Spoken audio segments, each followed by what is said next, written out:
Hello, everybody, and welcome to True Crime Banter, the podcast aimed at bringing you your dose of murder relaxation. So just sit back, relax, and enjoy the episode.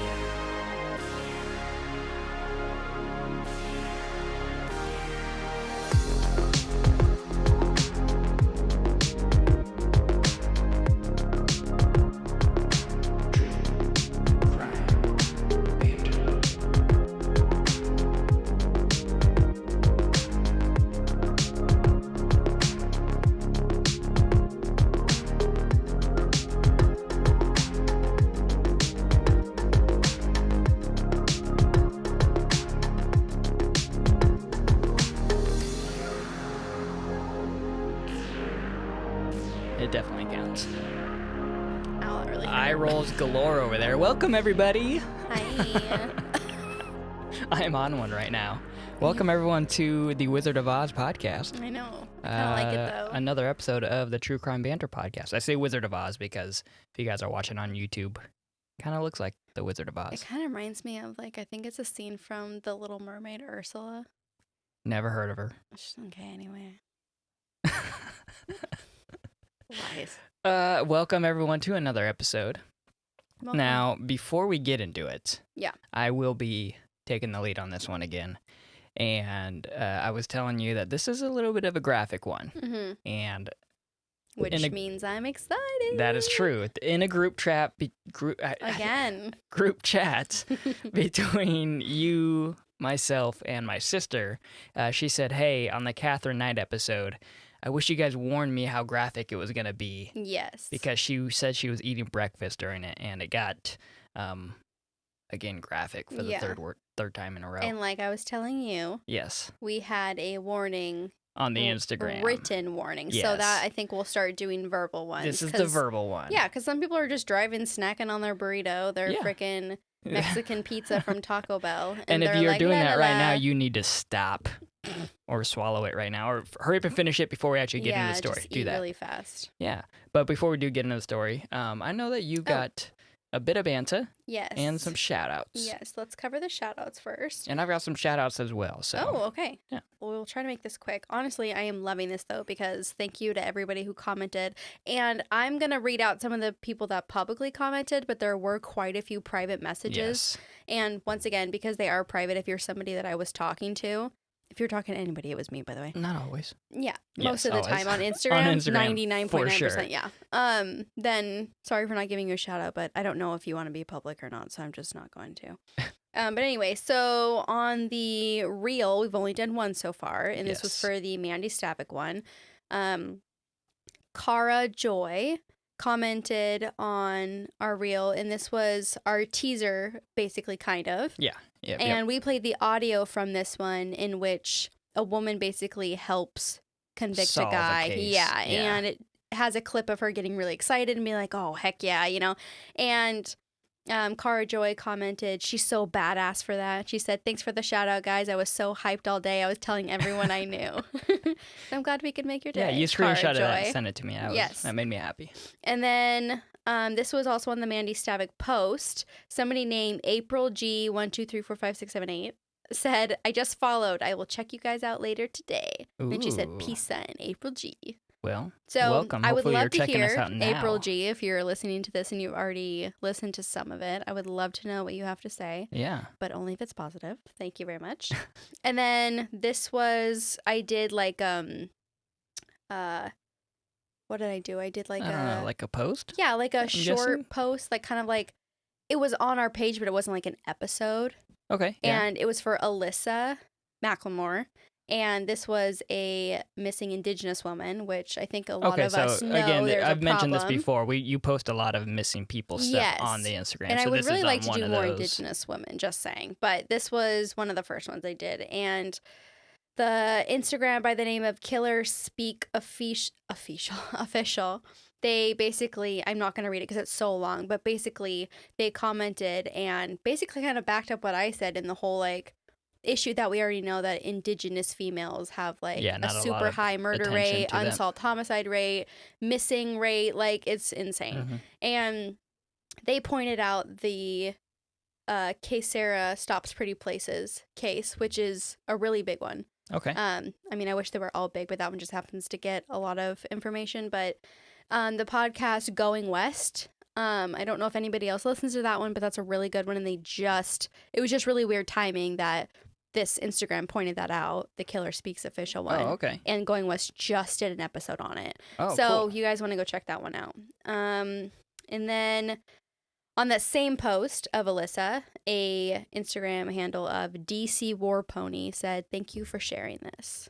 So Well, you're I know that's not welcome. like a huge thing, but also like I think people are like Yeah. really starting to understand that this is like kind of a huge fucking problem. I so think, yeah. yeah, and then Nicolette Burns something. Sorry, it caught off on here. Nicolette Burns something. She messaged, but she basically like shared this to her story about the Diane Schuler case Yeah. that she's listening, and she said episode 3, and I'm obsessed already Well, with a black heart. Those are my episode 3 favorite. means she's only listened to me so far. I know. I'm I sorry. told her that too. I was like, you Oh, might want boy. to fast Yeah, forward to when I skip. join. Double skip, but don't skip. Yeah. Anyway, that's what I'm going to leave that now. Okay. for. Well, You wanna I've do your also, shout-outs? I got Okay. some shout outs for YouTube. I'm The first excited. one being O Bose. And I uploaded a reel, or I guess an Instagram short, YouTube short. And he commented and said, "I followed just because of the cute lady. Hee hee." Oh, Which he's would talking be- about you, right? Obviously. I'm glad we're Just on the kidding. same page. Thank you, whoever and that then is. Appreciate it. this was just a day ago. Kirkish Delight. I believe it's a he. I believe, love that I'm name. I'm assuming sorry. his name is Kirk. I'm assuming. He said, "Feel like I've just discovered a hidden YouTube gem. Great episode, guys." And that was on, Aw. again, the latest You're Mandy right, you did. Stavik one. I'm hoping to be not so hidden, but I still want to be Yeah. a gem. An emerald gem based on our background. Yep. Yeah. Well, what about your bit of banter for today? What do you got? So this was actually shout out again to Joey Toast, my sister Joey. Oh gosh. I was asking her kind of like, man, I feel like I'm already running out of things to talk about. Like when you ask me naturally never. off the podcast, like what you talk about, I'm like, oh, I have 1,000 things because I never shut up. But when it's something like this, I'm like, I hate having to think about it. It's just not natural. But she said apparently on the interwebs right now, there's something going around, like a great debate, if you will, air quotes, that do you think there's more wheels or more doors in the world right now? I've seen that This one. thing. Yeah, I've seen that going around. I'm like, So- I don't give a fuck. You don't have to, but what do you think? But what do I think? I Yeah. think first we have to define what a door is, That's what I said to her. I because said the same thing. cabinets could be doors, closet Yes. doors. Yeah. Do we include those? And then for wheels, are we talking about all types of wheels, like wheels on the bottom of this desk? I'm Yeah. assuming yes. Yeah. My answer, wheels, I think. Mine's doors. All Guess right, this is where it the end. ends. This is it. Thank you, everybody, Thank for you. Have a listening. good Hope you enjoyed night. the entire series. Yeah. And that is where Okay. we. Okay. And That's pretty much it. So Okay. Well, bing, bada I'm glad. boom. I'm glad to see that we are on the same page once again. Way to go.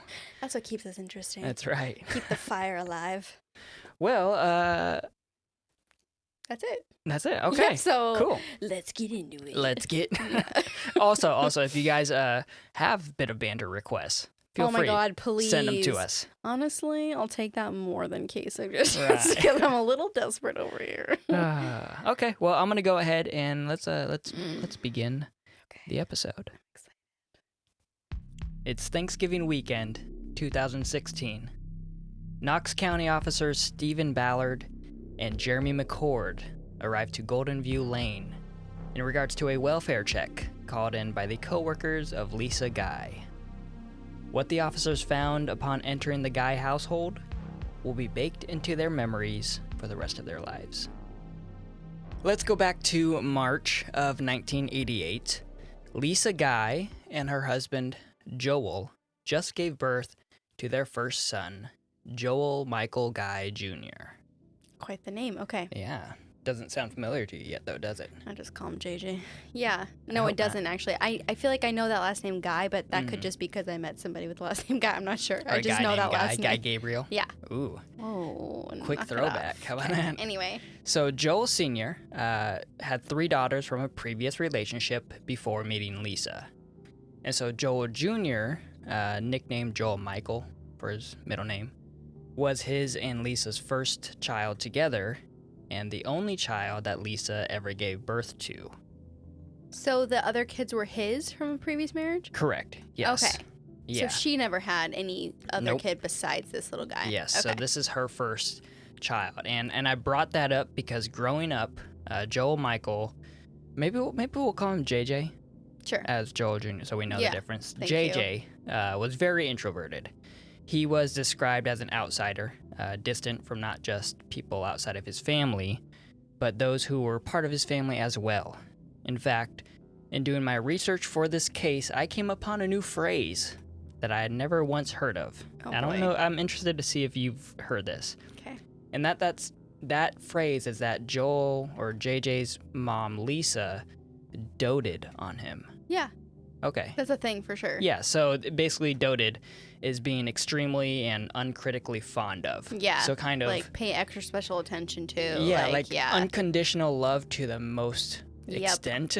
Yeah. Like no repercussions whatsoever for Yeah. whatever they did. Yeah. And I'm actually surprised you haven't heard of that before. I'm just yeah, Interesting. Yeah, I've heard that a lot. really. Yeah. And maybe people have said it and I didn't realize what they were saying. I was like, totally, bro. I've never done that. I doted not on even you once. too. Okay. Anyway.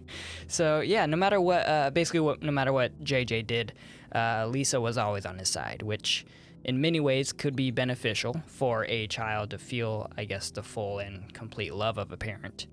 But at the same time, there's a reason that tough love exists. I was going to say there's support and then there's like unhealthy support that Yes. doesn't really help anybody. Doting, I've learned. You're so annoying.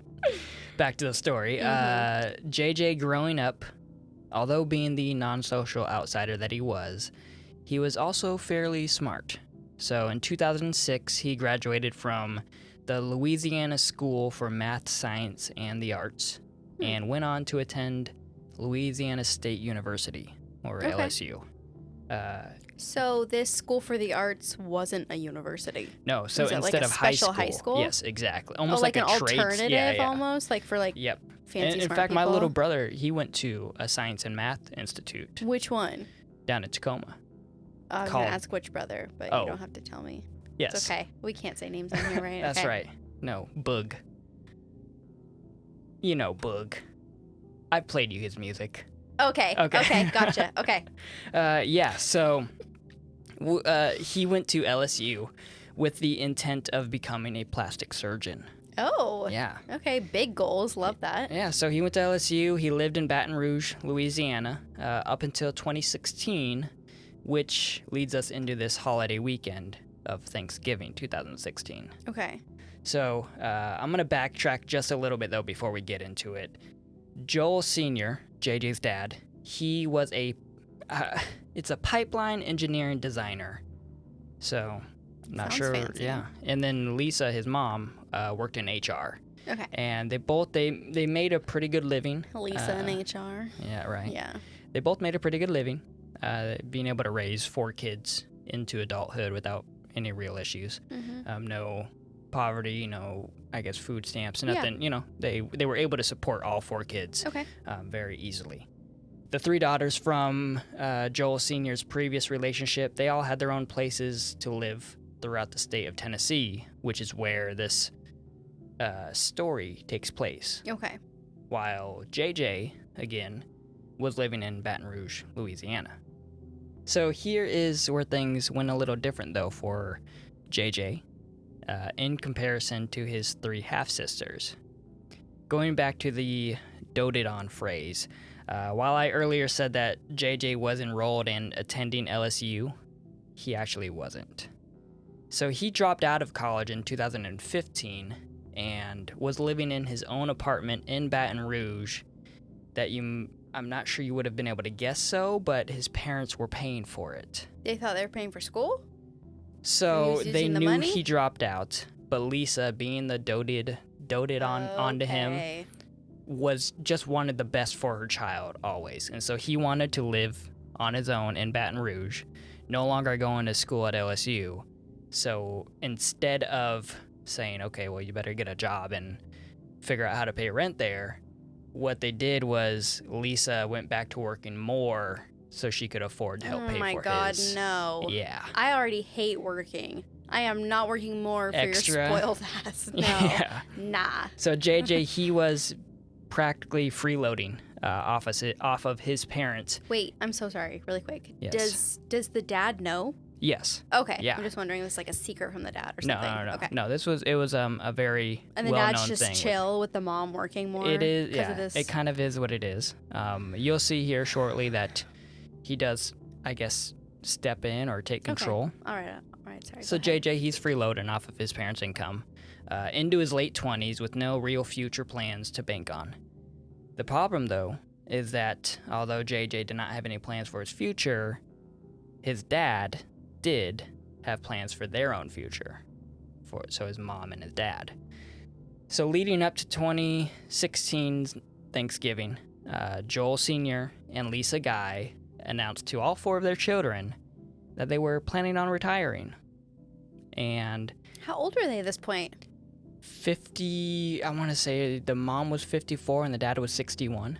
Oh, okay. So they're close to Good retirement. for them. Yeah, they're That's closer the to dream. retirement, If and I could retire like 30, that'd be cool. they decided, that they were going to sell the family home. Actually, I have it here. They were going to sell the family home in West Knox, Tennessee, which is where this Thanksgiving was going to be taking place. And they were going to move back to their native town of Kingsport, which is, I also believe, in Tennessee. Okay. So they said, hey, we've got enough saved up. We're going to sell the house, move back to where we grew up. But that also means, JJ, Yeah. you're getting cut off. Oh, this is not the first time this has happened. And they freak out. Yep. Yeah. Yeah. Okay. So this move after selling the house was going to take place in mid-December. So just a few weeks after this Thanksgiving. So Thanksgiving was going to be like this one big last bash of a celebration. You got a look on your face. Because okay, all right, I see the wheels turning. And like I was saying, this Thanksgiving was going to be one big bash of celebration before the empty nesters I put down here were back in their own nests. Here's the issue, though. In order to properly retire, like I said, they had to cut off JJ from their funds. And this is where not providing the tough love towards JJ Yeah. and not giving him the opportunity to, learn and figure out how to support himself. This is one of those weird things where, like, I feel like there's so many opinions on everything. And, like, but if you're not a parent, I feel like you really don't have a lot of, like, ground to stand on. Right. But there is just some common sense things that, like, you just can't let them do whatever they want whenever they want and, like, take advantage of you. Yeah. And, like, Yeah, there's some stuff, though. I think you and I, knowing that we've never had kids yet, Yeah. that we're pretty good at not just assuming or saying, Yeah. oh, you should I do it could this see, way. though, or, somebody being, like, so in love with their kid that they just can't do anything to, like, hurt their Right. feelings or put them in a bad position. Or I could see people, like, taking it too far and be like, no, they're the light of my life. Like, Yeah, don't I want mean, them to let ever people into suffer. a little sneak peek into our own lives, we're trying to get our dog to sleep on his bed, on his own bed, not on our bed. We don't need to tell everyone our problems. Okay, all right, never mind. Private. But we're just like, oh God, like we feel terrible sometimes I because you can know. hear him. He wants to be up on the bed yeah, with us. we don't need a Dr. Phil ourselves No. right now. It's fine. But Anyway. like you're saying though, I could just imagine with the child, you just want to take care of them the best that you possibly can. Yeah. It Keep might them look happy. different to people, but yeah. Anyway. Yeah, well, this lack of tough love that they were given JJ, or not giving JJ, I suppose, that came back to bite them. Mm. So, Okay. the entire family spends Thanksgiving together, and by all accounts, it goes well. The next day, Friday, November 25th, all of the sisters, they take off and they head back to their respective homes. JJ, really with no real responsibilities to get back to, or I guess go back home to Louisiana, he decided to spend the rest of the weekend back home with his parents, and before finally heading back to Baton Rouge on Sunday. So he went home on Sunday, an extra couple days. It is what it is. Then comes Monday, November 28th. That's the day that Lisa Guy failed to show up to work. And so her boss, knowing Lisa to be the type of person who would call in if she was running late or unable to make it in for some reason, she wasted no time. after numerous attempts of trying to reach out to Lisa.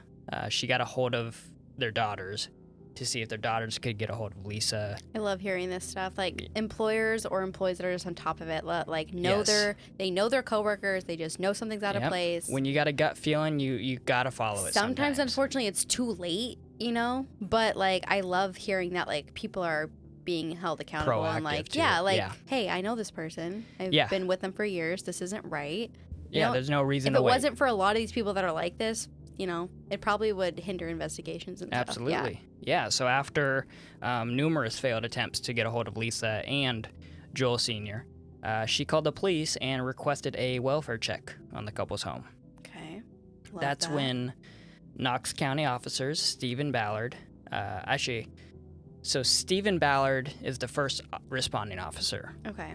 He shows up at the Guy household on Golden View Lane, and he thinks, okay, there's cars in the driveway, the door's locked, but there's not a whole lot really going on. Like, no one's responding to knocks I'm knocking. Or anything. Yeah. He's trying to look into the windows, can't really see anything too also alarming. reminds me of the Catherine Knight case. There was a car in the driveway. No one's responding to knocks. Yeah, so honestly, there wasn't a whole lot that he could do at that point. Yeah. You can't just say, oh, no one's knocking, so we got to break in. Right.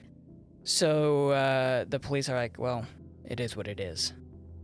Lisa's employer, though, she doesn't get a call back. So she calls the police again and says, hey, just checking in, what's going on. Yeah, what did you find? Right. Like, why would you not call them back? And they explained to her there wasn't much at the site or the scene. There wasn't anything there to... Well, thanks for letting me know. I know, Thanks right? for calling me back. And I feel like I've run into situations like this with the police, too. Like, Oh, have you? No, not like this specifically, but I got sideswiped one time on New Year's Eve. Oh. And I called them. I was like, hey, this dude, definitely drunk. We're pulled over here at this corner. They were like, okay, we'll send an officer. And then like 45 minutes later, still no officer. Yeah, sorry to like sidetrack, but this happens to me all the time. I work in crackhead country and there's always people walking around doing drugs and stuff and like being creepy and stuff. And I swear to God, it just takes call so long for them 4 to hours respond. later, nothing. I'm like, cool. Well, I'm glad I didn't get stabbed. Yeah, awesome. Exactly. I called him back. I was like, hey, I'm not hating on all police, here? but the ones at least in my area up there, just I don't know what they're doing, but they're living on every island single time. Island time. But so she calls back, and Lisa's employer calls back and says, no, trust me, it's not like Lisa to not have any contact at all. Like, if she can't make it in, somebody knows why. And so a second responding officer goes out, and that is Officer Jeremy McCord. Okay.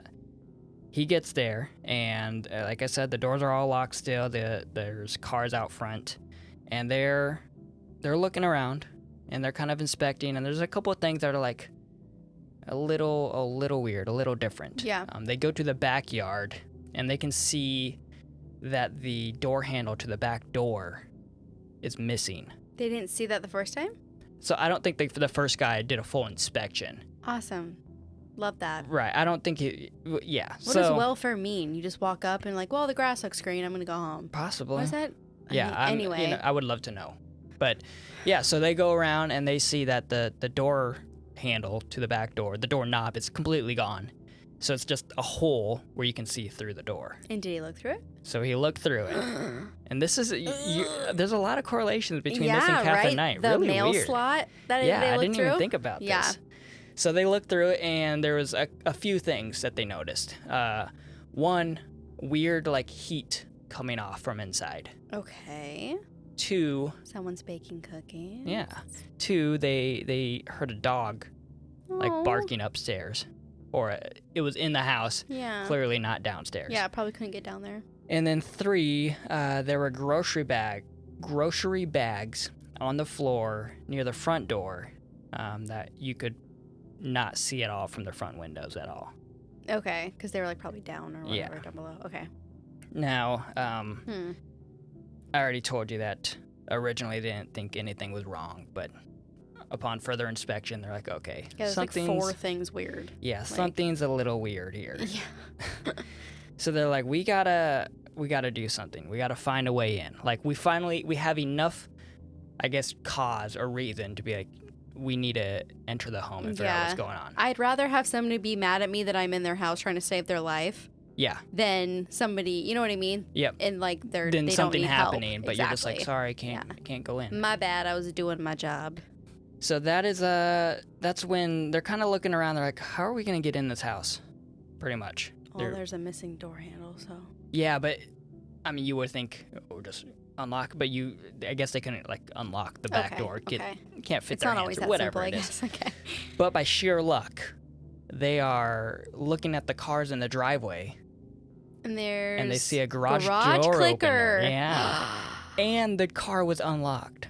So not only did they not have to break into this car, fate. but yeah, they were just able to open the door. Avoid all the losses. And then they open the garage door, and that's where Detective, or I guess Officer Jeremy McCord enters the house. Okay.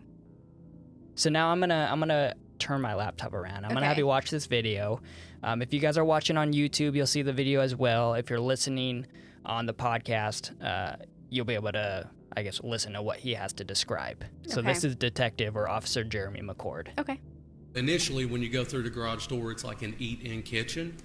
And right there, you've got on the table, you've got what appears to be a purse, a couple wallets that are out, and there's items on the floor that, are... there's bottles and other items on the floor. So we see these items. We're feeling the heat. The stove's on. The oven's on. There are other items on that table. Specifically, I know that I believe there was a hammer on the table and a cell phone, I believe, on the table. Was there a doorknob on the table? Excuse me? Was there a doorknob on the table? I don't know if it was on that table or on the dining room table in the formal dining. Okay. Because there were doorknob pieces on the formal dining room table. Tell us what you observed in the kitchen. To the right was a stove that appeared to be on with the pot on it. And at the time, we didn't know what was in it. All I really observed was there was what appeared to be feces in the floor of the living room. Then immediately to the right is a formal dining room that had a large amount of long guns laying there.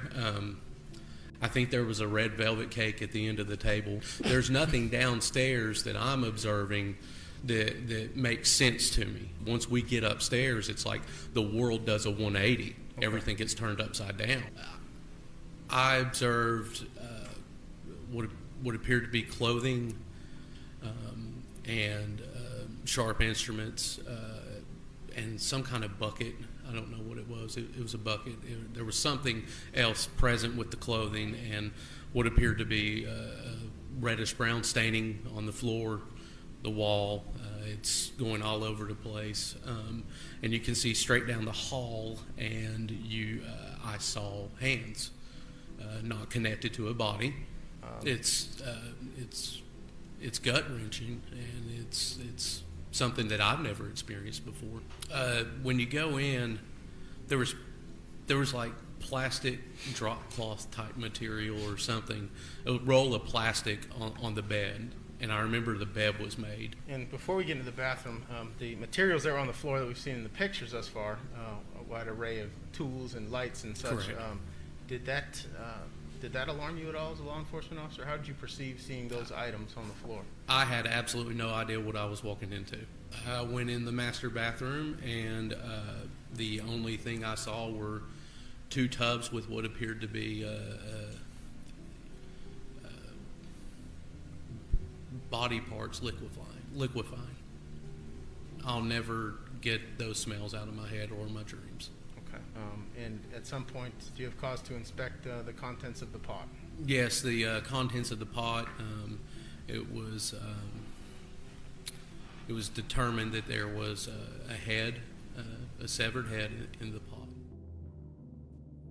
Yeah. So yeah, I here, see. I'll take the computer back from you because I got another clip for you that we'll play a little bit later. I want to make sure we got that ready. Are we gonna process this for a second? Are we gonna so there's a minute? lot to unpack there. Yeah. Obviously. I mean, especially visually. If you guys aren't watching this, you need to at least go to the YouTube just to see this part. Exactly. I'm a little speechless. Right. So here's the thing. Here's what's wild about this case. I don't want to say wild about just this case, but what's very intriguing and why maybe watching the YouTube video on this one is worth it, because the way that at least this department does their what would you call that? Walkthrough? I guess so. Yeah. They do like a triple walkthrough. So the first time they will walk through and take a full video of the entire walkthrough. They do a second walkthrough, I believe, of taking just pictures, and then a third walkthrough of video, pictures, and the markers that they use like to really determine. detailed. Yes, exactly. Yeah. And on the clip I just showed you, and if you guys are watching the clip you guys just saw, you hear the detective or officer describing it, but then you can see, because of the video, what exactly he's talking about. Yeah, so really quick, when did this courtroom thing take place? 2020, actually. Okay, because I'm seeing the face masks and the like so this plastic was, wall. Yep. So this was one of Okay. the first cases that finally got delayed because of COVID, Yeah. obviously, and this was late 2020, October of 2020, that they Okay. finally got to run this trial. That makes sense. And that is why, you'll see the face masks and everything on it. But yeah, so I don't know how you want to break this down. Do you want me to go over what he explained, and then? Sure. Okay. Whatever you say. So. Also, do we really need to point out this is third or fourth case with the fucking pot on the stove? Yeah, and a what is fucking going head? on with our podcast? I love it. What are the chances? Also, let me point out, because I cannot tell a lie, that I do know this case. You do now. Okay. But I knew it quite a while ago, which is why you're like, why do you have that face? But I tend to only remember unless it's really bad, Yeah. which this clearly is, which is why I'm shocked I don't remember these details, that I'm like, oh, I remember this. Yeah. But I'm not parts going to of say it sound anything, but I'm familiar. like, okay, yeah, I know this one. But then, like, once I saw the video, I'm like, how did I Don't not remember any of remember this. Yeah. And like I said, if you guys are watching the actual YouTube, you'll see what we're talking about. But go ahead and Yeah. walk So, us through it. Detective Officer McCord, he, as you heard, upon entering the house, they came upon a whirl. So actually, I put here a whirlwind of alarming things. So first off, there was imminent heat radiating from the inside. We talked about that from the hole in the door. Let's absorb all the elements here. Okay. Yeah. So the thermostat in the house was turned up to 90 degrees. Oh, it sounds like a dream. For you, Ugh, yes. God, I wish. There were also floor heaters throughout the house that were turned on to their highest setting. So again, Amazing. your ideal home. The stove was on with a giant pot on top of it. There's a strong smell of cleaning supplies, which we've said before, never a good sign, along with plastic bags and cleaning detergents strewn all over the household. Yeah, at least what I saw was Just jugs of all cleaning over- stuff. Exactly. Like 7 or 8 of them. Then on the dining room tables, so they have like a formal and like, I guess, a lounge table, I suppose. There's knives and guns and a hammer, along with the wallets of both Lisa and Joel Sr. So this might sound really stupid, but I don't really care. So I kind of wonder in the video, when they're doing like the video tour, if the police have found all this evidence and they're lining it up on the table, or if it's That's how set it was there like found. that. No, It that's was how it was very found. organized. Yes. Like everything is very laid out, almost like it would be if police were like organizing like evidence they found. No, that's how it was found. Because all the cleaning So- supplies were kind of like sectioned off. Like just the jugs were here, just the plastic was here, just the like paper towels or whatever. Like it's just I had weirdly another video clip organized. that I was going to show you, and it was the actual body cam footage Okay. of the officers entering it. But it, as interesting as that is, because it's very drama filled. Like you're watching it and you don't know what the hell's going on while obviously they're entering this house. Yeah.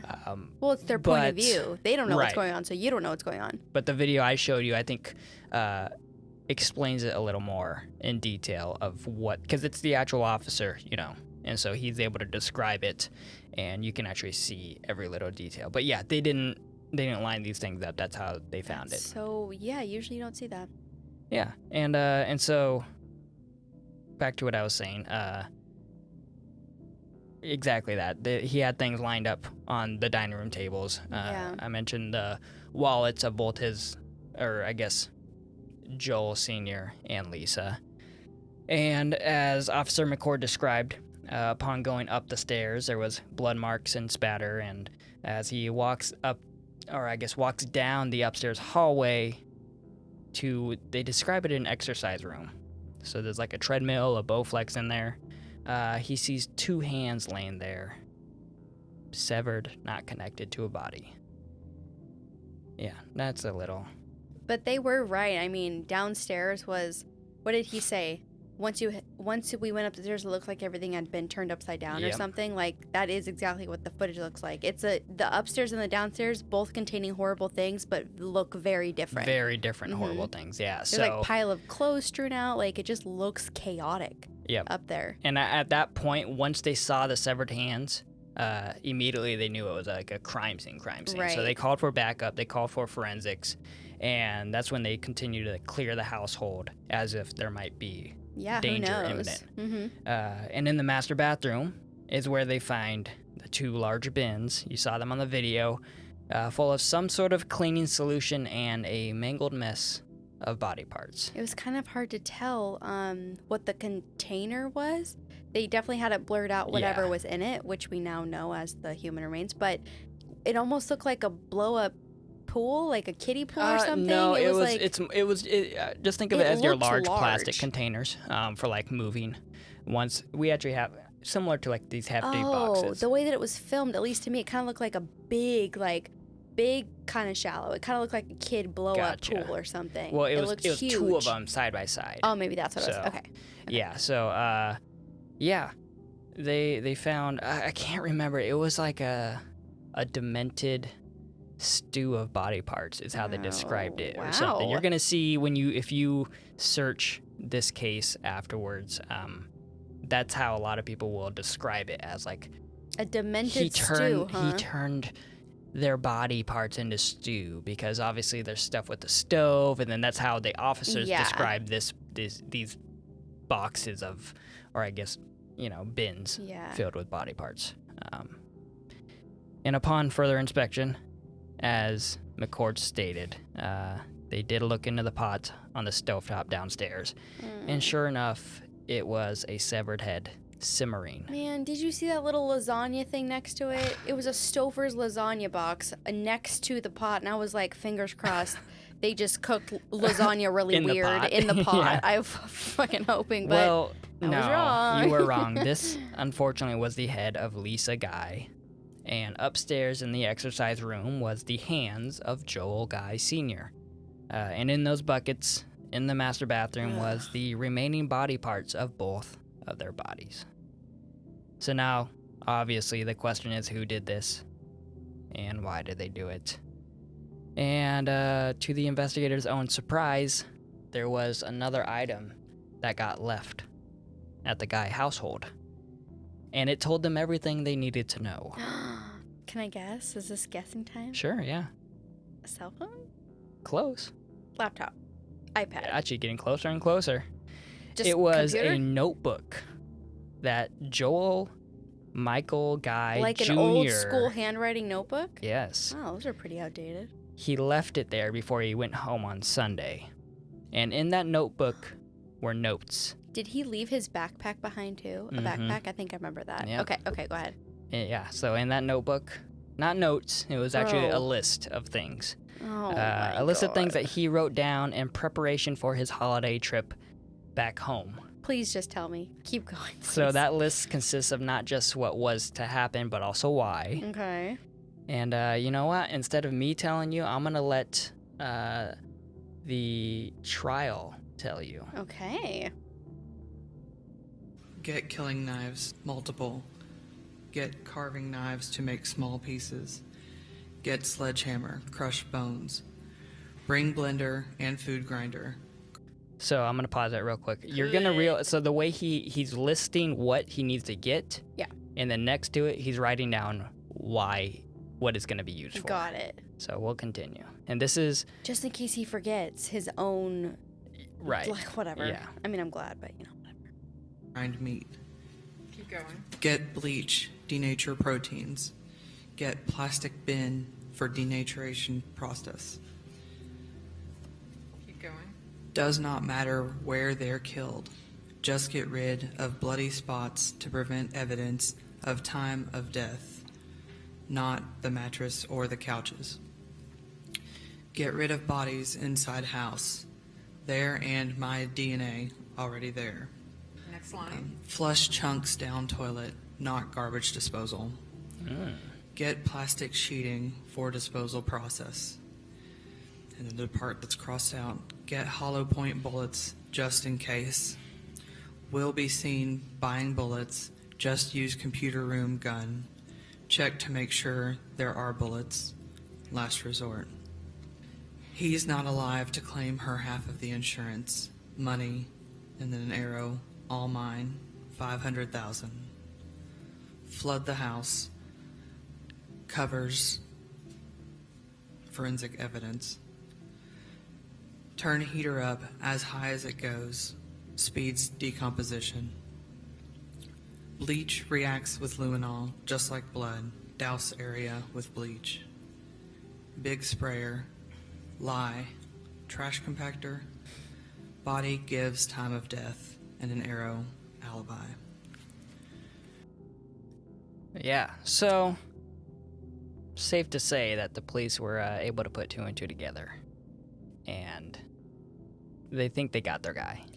So, not that this, like, doesn't super matter, but, like, this notebook, did it say, like, my name is so-and-so, and this notebook belongs to So me? here is... You know, was that incriminating? The defense attorneys in this case for Joel Jr., they didn't have a lot to go off Is that of. who did it? Shocker. Yeah, weird. So they didn't have a lot to go off of. One of the few arguments they tried to make was that this notebook, how do you know it's Joel Jr.'s notebook? Right. Like, oh, you tested DNA on the outside of on it. the last episode, defense attorneys just grasp. Yep. And so the prosecutor, she basically tore that apart and was like, well, you don't got to be a genius to know that the notebook found in the backpack in the same room that all the sisters say Joel Jr. stayed in that weekend, in the same backpack that also contained books with his name in it, you can assume that this is probably his and notebook. There's Prob's fingerprints on all of it too. I mean, right. Yeah, we could keep going on and on Yeah, about so this I guess the question was, where, I guess, was Joel Jr.? Yeah, that and is why the did only he- question left now. And why did he leave with, like, all the evidence possibly needed? Right. Still there. And I mean, I don't know if you're going to go over it, but like this notebook, as far as all of these notes go, you would think this is a smart person. I mean, he's kind of, and it's almost, He didn't write down get rid of notebook, so maybe that's yeah, why. well, yeah. That one last Yep. step always gets you. But it would be almost like one of us, or maybe people that listen to this kind of stuff. It's almost like all the stuff that we kind of common sense know just from like watching stuff, and Right, yeah. maybe that's kind of something that you have that people before you didn't have, because there's all these forensic files and CSI and I mean, whatever, think right? about it. We have this list right here. If Yeah, we like, ever want to who do this, says like, these are things. Denature Yeah. or whatever. Like, who says all that? Yeah. Like, Denature proteins. denaturation and all that. Like, I mean, that's just very specific. Yeah. Like, this does this, so do this, and then I do this, and then you'll be Yep. caught on camera, so So, do this. Like, Yeah, you're smart, it's- but you're not smart enough to Exactly. do the rest You of think it. you got it all figured out until you realize Yeah. you don't. Well, and, until it actually comes down to physically doing it, that's a whole other ballgame. You're Right. like, oh, this is a lot harder and more complex. Well, here's what happened. So you, like I said, why did he leave it the way he did? Exactly. Clearly the job isn't done. Yeah. You still have a lot of, if you're bringing the hammer to crush the bones, you've still got to wait till the bones are and available. let me just side note really quick. In that video, it looks like one of those ballpoint hammers, right? Yeah. Like, those are so freaky. Like, I don't know why those are so much worse than the other ones. You would think the other ones would be worse because they have, like, fangs on them. Like, that's creepy, you know? Like, you would think those would be worse. There's something about a ballpoint that's just so much more aggressive. Like, Yeah. I don't know why. Well, here's what happened. This is what we end up finding out, is that the reason Joel left was because his parents fought back. well, his dad fought back, and then I'm sure his mom fought back, but there was plenty of defensive wounds on their bodies, what was left of their bodies. Yeah. And his hands were so injured that he had to leave and go get first aid, I guess. Wow. Yeah. So here's what he did. He drove all the way back home to Baton Rouge. How long is that? I'm so bad at math. I don't know. I mean, Tennessee geography. to Louisiana, I'm I sure honestly don't at even least know. a few hours, I would say. I don't even know where Tennessee is. Well, we're going to do some learning after this. But Okay. yeah, so he drove all the way home, a completely different state, and then got medical attention. In case he was ever asked what happened, he could say like there was an accident while he was working at home or something. Okay. So his hands were injured So enough. once again, kind of a smart thing to do, but Yeah. you're also a fucking idiot Yep. somehow at the same time. Yeah, and Hysterical. that's the reason why. So word on the street, there's kind of conflicting reports, but one report says he drove back the next day, so the Monday that the police were there investigating this, and he drove past the house because he realized, like, oh shit, like, the police are there, I'm not gonna go back there now. Yeah. But then there's another report saying that he didn't, and when it comes down to it, this all happened on the 28th, and they ended up arresting him on the 29th. Oh, wow. So the very next day, they got Very him. quick. Yeah. Yeah. Wow. I can't believe I didn't remember like these really messed up details about this. Yeah, well, yeah. Also, it's just... I'm sorry. I'm so sorry. I was going to point out that another, whatever you want to call it, overlap, I guess, yeah. of the Nielsen is flushing the chunks. Yep. Like he said to do Yep. that. I'm like, And he said not in the garbage disposal. Yeah. Because there would be evidence left over there. Yep. So one of the things I told you, with the whole you can't prove it was his notebook defense. One of the other defenses that they tried to use, and this is, you're talking about grasping for straws. Joel Jr. said that because of at the time that the police got to the house and his parents were already dead, that the house was legally his house now because he would inherit it, and that it was illegal for the police to enter his house now because there was not a welfare check being called for him. Yeah, that's how grasping for straws they're doing on this defensive side of this trial. That because that wasn't my parents' house anymore because they're dead at that exact time, you're entering my property without my legal consent, so this entire thing is null and void. That's what they were trying to say. Even though the cops didn't know they were dead yet, Yes. so they had to enter. Exactly. They entered thinking it belonged to these two old people. Yeah, and that gives you an idea of how stupid. Usually, though, when you Some of come to these people court, I are. feel like it might be stupid, but at least it legally makes sense, and this doesn't No. legally make sense. No. So it's weird that they would even try to put this out there, considering the judge would be like, this is stupid. This doesn't even make sense. Yep. It's one thing to not make sense, but still could be feasible. This isn't even feasible. No, and even going into the trial before it began, he asked to represent himself as a that lawyer. always works out. The reason being is because he wanted to say, as his lawyer, that he consents to the death penalty being offered if he's convicted as guilty. So he's basically waiving his right to not be, sentenced to death.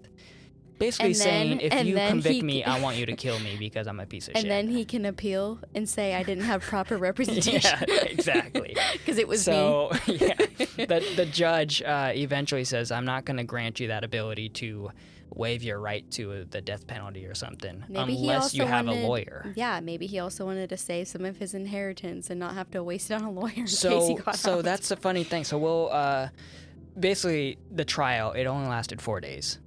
Okay. And he was convicted on 7 total charges. What? No So way. 2 counts of first-degree murder, Okay. 2 counts of abuse of a corpse, and then 3 counts of a first-degree felony murder.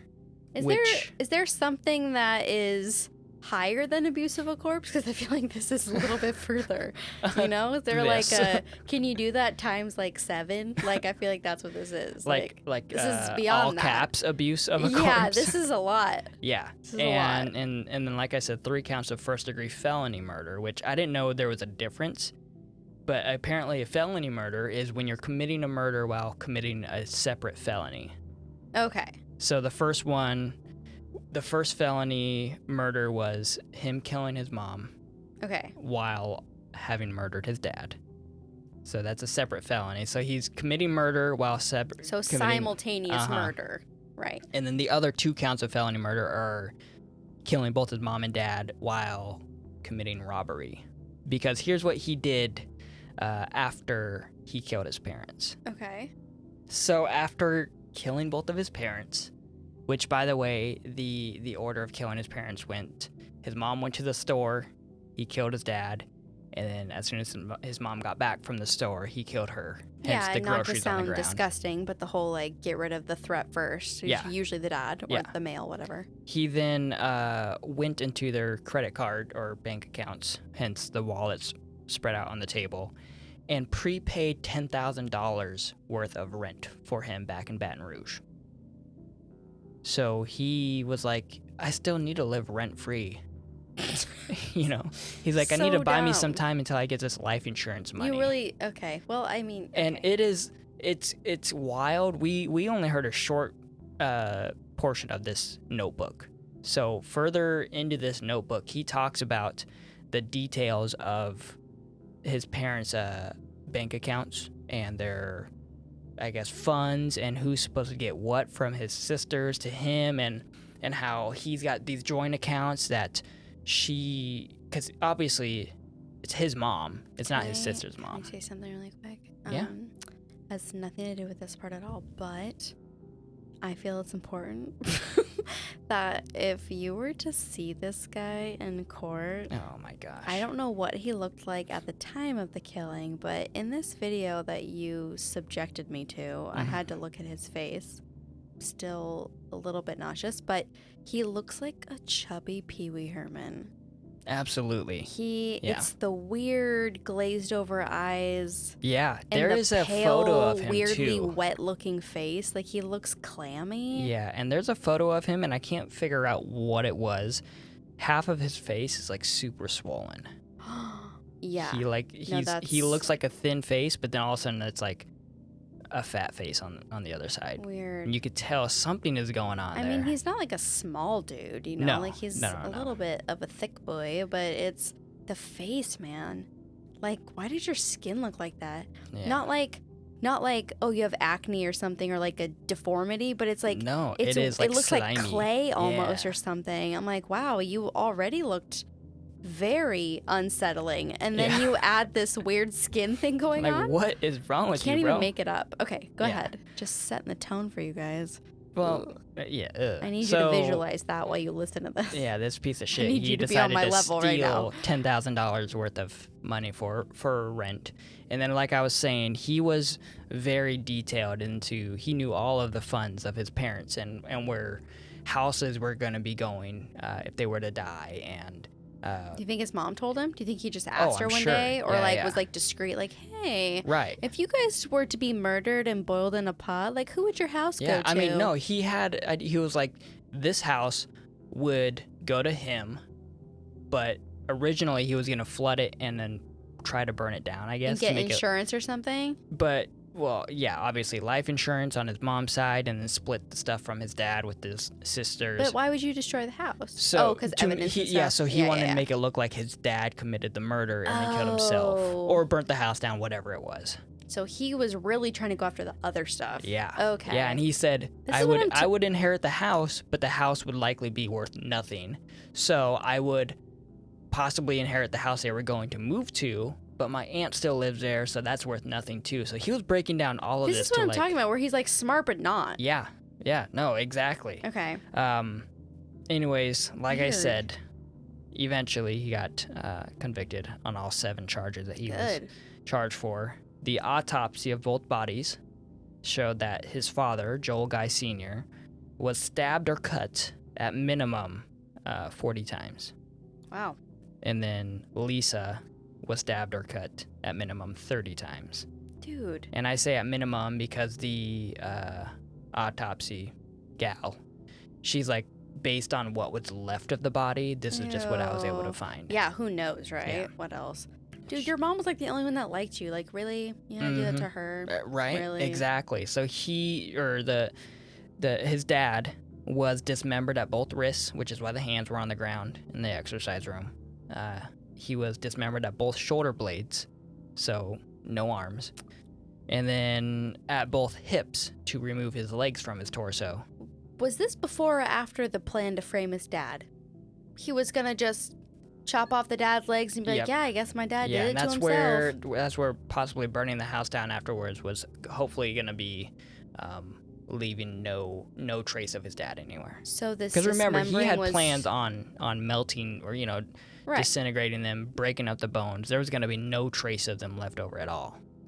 Right, but then he probably thought that's too weird. I need to show like something was left, but like somebody did it to them, not me. Right. Yes, exactly. But and so he whole, actually dismembering he wrote a seems... letter and left it in the upstairs master bedroom. As his dad? Yeah, as his dad.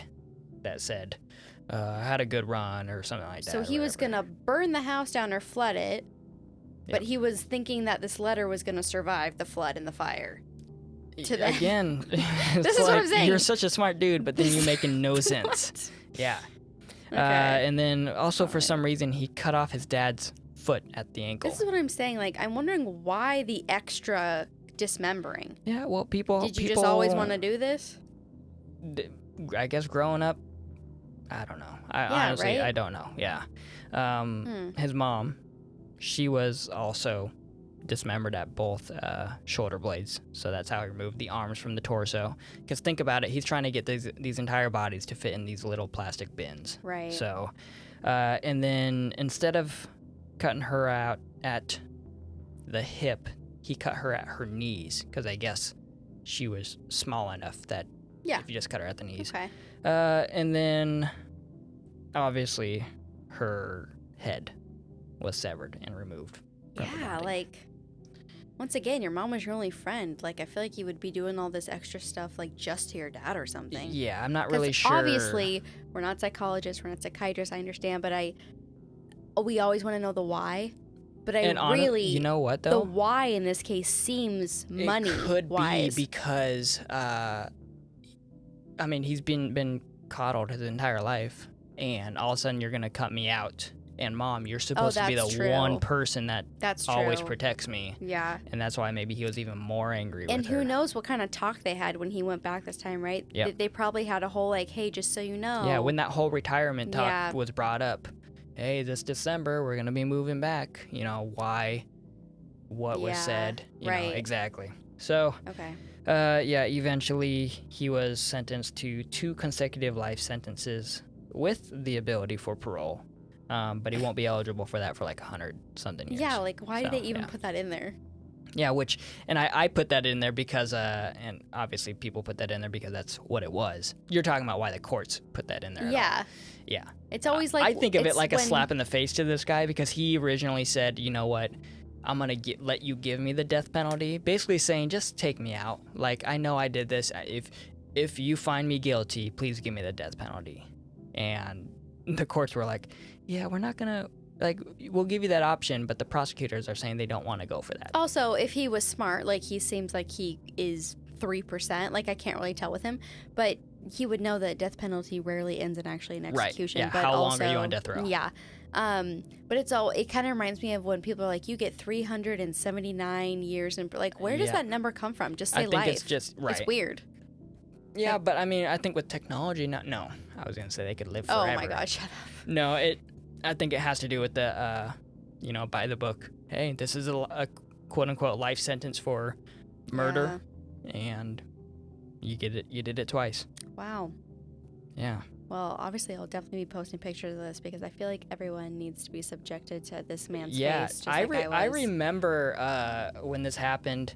I don't really remember the trial. Granted, the trial was only 4 days back in 2020. Yeah, it wasn't like a long trial. But this actually occurred in what year? 2016. 16, okay. Yeah. So I kind of remember when this happened, and just thinking, oh, that's fucked up. You know, this kid, not kid, 28 years old, Well, yeah. but He acts this like a little child kid. Yeah, basically. murdered his parents and dismembered them. And I was like, fucking weirdos. Yeah. And I don't, again, kind of like you, didn't remember these details of like the fucking head in the pot. Like Yeah. there's a few cases I can think of where there's human body parts in a pot. Yeah. And this was not one of I them that I know. thought of. And usually it's like very easy to be like, Right. oh yeah, you know, Catherine And Knight, how, Dennis Nielsen. honestly, looking at this fucker, like, how did I forget that face? Yeah. I'm never Yeah. going to now. Oh, I got a feeling that this could be one of those, you know, this is what nightmares are made of posts on Instagram when we throw them on You know, there. now that I'm thinking about it, I think I remember the sisters, at least in the episodes or whatever that I watched about this case, which wasn't a ton. I remember the sisters all felt weird about him. And I remember them being interviewed, Yeah. and a lot of them were like, yeah, he wasn't taking it too well. And, like, we left and we thought it was weird that he was staying behind. That's exactly what it was. Yeah. Because they didn't really, it's weird because I didn't bring that up Yeah. at all, but they thought it was weird that he was staying the entire weekend. Yeah. And I think I also remember, this is coming from the depths of my brain right now, that when they were all over for that Thanksgiving, first of all, he was being extra nice, like, to a lot of the family members. And the defense his, attorneys say he was outgoing, friendly, and happy. Yeah. And that was the three cues that they kept using. Does Yeah. this look like an outgoing and friendly and happy person? And Yeah. he's showing like pictures of them on Thanksgiving. And then he's like, and you're telling me that an outgoing, friendly, and happy person is going to kill and dismember their parents? Yeah. And So, it's like, yeah, that's exactly what and happened. also that one of the sisters said that at one point he went upstairs into the attic to get, like, some old stuff of his, like, maybe, I think she said, like, old trophies or pictures or something, and she was giving them to her son. And he had never shown any interest in her kids before because he's, like, really antisocial and Yeah, weird. very much so. And I guess he was, like, giving them things from his childhood. And she goes, I thought it was weird, like, almost like a last wishes kind of Yeah. thing. Like, here, you can have all this stuff kind of thing. She goes, I thought it was really weird. And then on top of that, of course, he ended up being like, no, I think I'm going to stay a tiny bit longer with mom and dad. And she was Yeah. like, that's weird because he doesn't really like to hang out with them. So that's when the sister was like, I remember her saying this, Something that she was wasn't like, right. something is freaking weird. Yeah. Yeah. Yeah, and I mean, one of the sisters saw the blue bins in the back of his car that he had Ew, picked that's up on so the way. weird Not to like, think that your parents end up in that. yeah, right. That's so weird. And again, this is part. I would think about that all the time. The defense was like, you know, you can't prove this beyond reasonable doubt, and it's like there's no so far beyond reasonable doubt that the Yeah. blue bins that were seen by the sister in the back of his car Yeah. end up having parents' bones and body in Right. them. So Like, then find the blue bins then that That were weren't. in the back of Yeah, the if car. they're still that's there. not them. Yeah, exactly. Yeah. So Anyway. yeah, this is gonna be I'm interested to see what people have to say on the Instagram when you show his picture. He is. I think you're gonna find the picture that I'm thinking of. It's a dead-on, straight shot of his face, and it is Lucky terrifying. us. It looks like somebody that is in Harry Potter getting ready to change from a rat to a person. Ew. Or Okay, something. so yeah. Yeah, Okay. it is disgusting. So Gross. for those of you listening, make sure you go to Listen, I our am not one to Instagram. hate on anybody's looks. But if you're this motherfucker and you're cutting up your mom and dad, I will shit on everything about you. Yes. Yeah. And even if you look good, I'm going to still shit on Still gonna everything shit about you, on you piece of Yeah. shit. Oh my God. Yeah, Well, so- do I say thank you for that, or do I just say, well, Cool. that's what happened? All right then. That's a thing. That's the thing that The happened. end. Yeah. I hope you Question heard mark it. enjoyed it. I Heard hope it. you heard it. I hope you observed and I that. hope you listeners enjoyed it. Yeah. Yeah, this was a weird one. If you did enjoy it, go to Instagram Yeah. at True Crime Banter. Let us know what you think. And at least I do apologize for not verbally letting you know in the last one to not eat during. But we did Yes. tell you this time, so We did. a And if you warning chose is a to warning. eat through this, good job. Good job, Kudos. and let's be friends. This is me too. Anyways, I hope you guys enjoyed it. Yeah. Again, follow us on YouTube, Instagram, rate us, Stitcher, like- Spotify, Yep, all we're on the Apple Podcasts. things. leave a review on Apple Podcasts, and leave a rating on Spotify. And please, reach out. Say hi to me on Instagram. I'm She's lonely. so lonely. Just come say hi. Talk about murder stuff. I'm here. So Yeah. All right. Well, this has been the True Crime Banter podcast, Yeah. and it's been real. we'll talk to you guys next time. Bye. Take care.